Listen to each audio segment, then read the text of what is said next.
ظاهر عليه الثوب ديال الكفن هذا. بدا كيحفر بيديه بجوج، والمراه واقفه على راسو كتسنى اش غادي يلقى الحارس في هاد البلاصه اللي كيحفر. شويه طاح على الارض فاقد الوعي ديالو من كثره الصدمه بسبب داكشي اللي شافته في الحفره.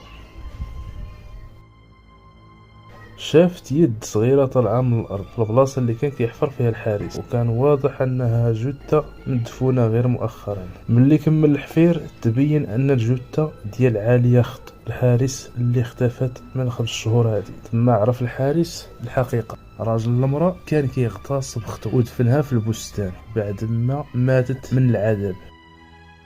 المرأة بقات فاقدة الوعي، والحارس كيبكي الدم بدلا من الدموع. وفي ديك اللحظة عرف ان الموت ديال راجلها كان بسبب ذنوب. القصة انتهت بدمار نفسية كل واحد فيهم، وكل شيء بسبب السر اللي خباه الراجل المتوفي في حياته. مع طلوع